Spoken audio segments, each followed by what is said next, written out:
Good evening everyone. कैसे हैं आप? तो स्वागत है आपका हमारे इस प्यारे से चैनल में जिसका नाम है केमिस्ट्री विद प्राची। अब आई नो आप लोग बहुत बोर हो गए हो क्योंकि आप डेली क्वेश्चंस कर रहे हो। 2 दिन 3 दिन हो गए क्वेश्चंस करते करते। तो आज मैं लेकर के आई हूँ एक नया टॉपिक। आज हम पढ़ेंगे लॉज ऑफ केमिकल कॉम्बिनेशन। अब ये क्या होता है? तो देखो, बहुत सारे एक्सपेरिमेंट हुए, उनका रिजल्ट निकला।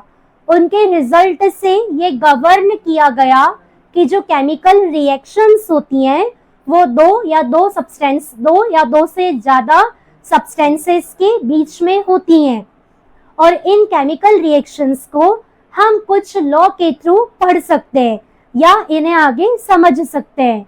तो इन्हें हम कहते हैं लॉज ऑफ केमिकल कॉम्बिनेशन। अभी देखिए टोटल कितने होते हैं और कौन कौन से होते हैं। हमारा टॉपिक है laws of chemical combination.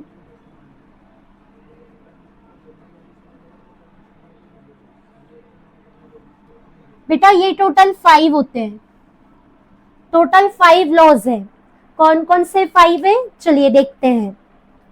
Law 1, law of conservation of mass.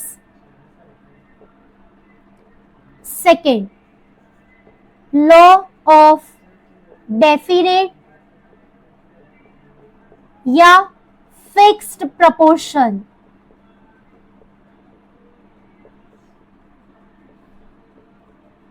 Number 3, law of multiple proportion।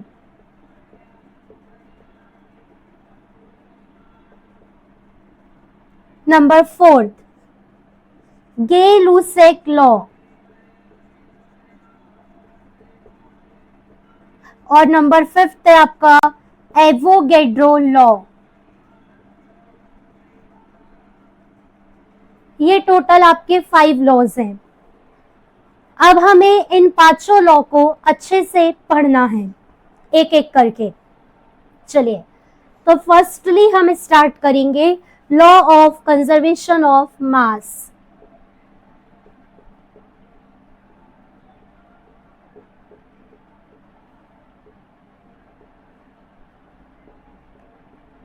First thing, ये लॉ दिया गया था एंटोनी लेवॉइसर के through. This law was given by Antony Lavoisier, and you know Antony Lavoisier is also known as father of modern chemistry। हम एंटोनी लेवॉइसर को father of modern chemistry के नाम से जानते हैं। What he said ये देखते हैं। इस लॉ के 2 स्टेटमेंट्स हैं। अब कौन कौन से हैं? तो फर्स्ट स्टेटमेंट है मास can neither be created nor be destroy during any chemical reaction. ये आपने बचपन से सुना है, law of conservation of energy, कि उसे ना क्रिएट कर सकते हैं ना डिस्ट्रॉय कर सकते हैं। सेम बात मास को लेकर कही गई है कि मास को ना क्रिएट किया जा सकता है ना डिस्ट्रॉय किया जा सकता है किसी भी केमिकल रिएक्शन की ड्यूरिंग में। अब ये कैसे प्रूव किया? तो लैंडोट नाम के एक केमिस्ट थे। What I said, लैंडोट ने लिया H शेप की बोतल। आई होप H मैं बोल रही हूं तो आपके माइंड में भी H शेप की बोतल इमेजिन हो गई। एक लिम्ब इधर था और एक लिम्ब इधर, और दोनों साइड में जो कनेक्ट था वो एक ट्यूब से था। अब इन्होंने क्या करा? तो इन्होंने एक तरफ लिया सोडियम क्लोराइड, एक तरफ लिया सिल्वर नाइट्रेट। दोनों सेपरेट कॉलम्स में भरे, है ना। सोडियम क्लोराइड अलग भरा, सिल्वर नाइट्रेट अलग भरा। फिर इन्होंने क्या करा? इन्होंने इसका वेट मेजर करा। पहले इन्होंने इसका वेट मेजर करा, उसके बाद इन्होंने बोतल को रिवर्स करा या इन्वर्ट करा और अच्छे से शेक करा बोतल। तो यहाँ का मटेरियल यहाँ आ गया, यहाँ का मटेरियल यहाँ आ गया। अब दोनों के बीच में आपस में केमिकल रिएक्शन हो गई। केमिकल रिएक्शन हुई तो प्रोडक्ट बना। अब इन्होंने फिर से वेट को मेजर करा, तो इन्होंने अपना एक्सपेरिमेंट में ये देखा कि जितना वेट पहले था उतना ही वेट बाद में भी आया। शेक करने के पहले जब सेपरेट कॉलम्स में केमिकल भरे थे तो जो वेट था बॉटल का, सेम वेट शेक करने के बाद जब प्रोडक्ट बना, रिएक्शन हुई, तब भी मास जो है या जो वेट है वो सेम है। तो इसलिए लेवोइसर ने कहा कि किसी भी केमिकल रिएक्शन में मास ना तो क्रिएट होता है ना डिस्ट्रॉय होता है। अब इन्होंने एक और स्टेटमेंट कहा, वो क्या है?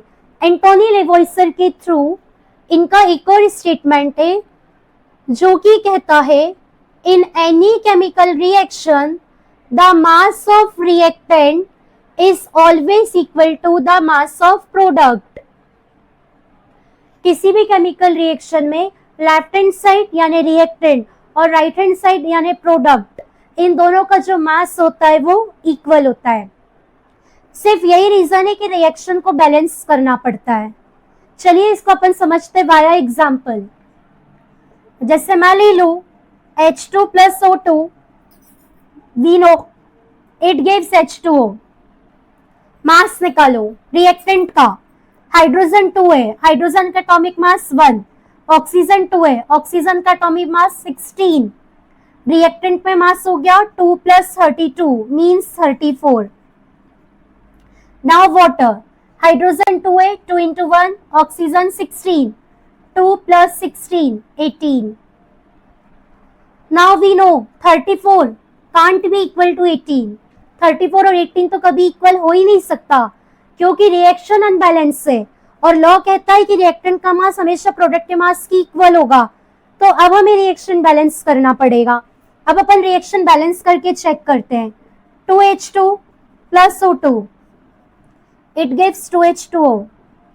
अब आप मास निकालो, hydrogen 2 into 2 4, 4 into 1, oxygen 2 into 16, water, hydrogen कितना है 2 into 2 4, 4 into 1, ऑक्सीजन 2 है 2 into 16। चलो 4 plus 32 ये हो गया 36 रिएक्टेंट का।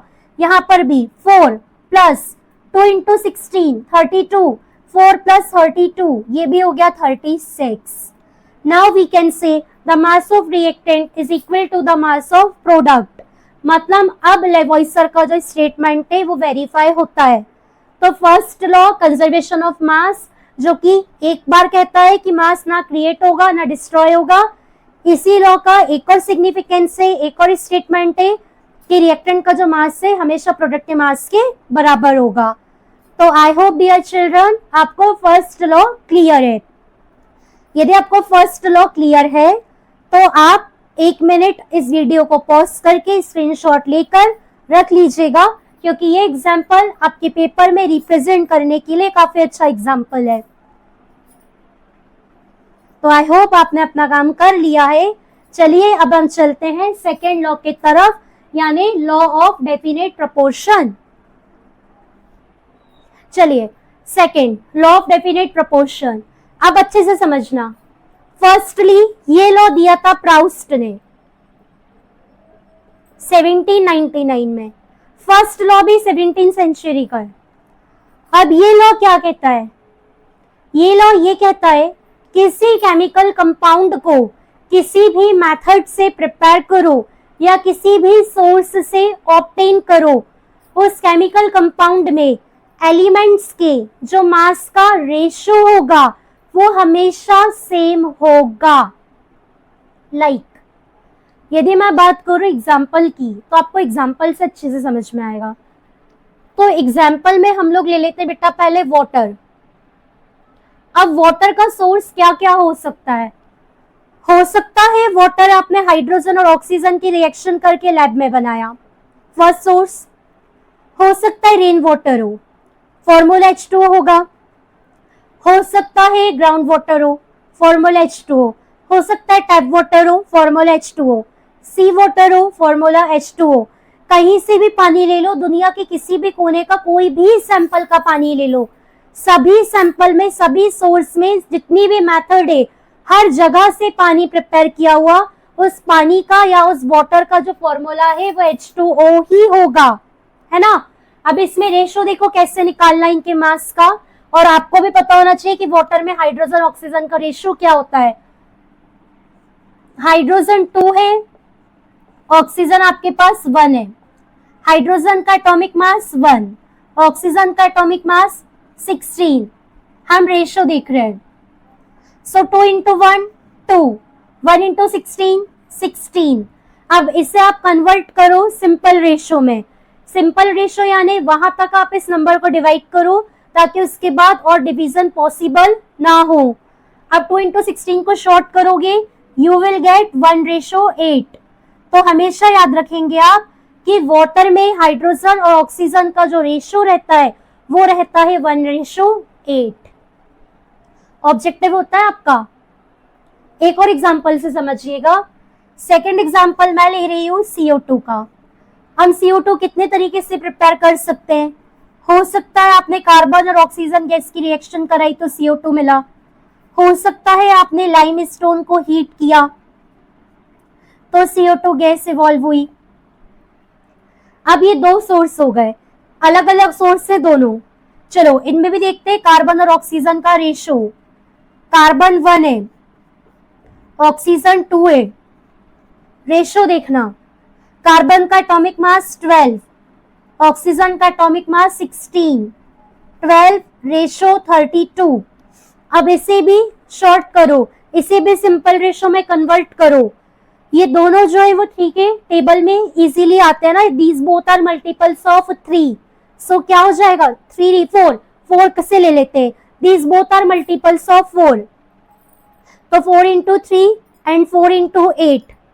तो इसमें रेशियो क्या हो गया कार्बन और ऑक्सीजन का CO2 में 3:8।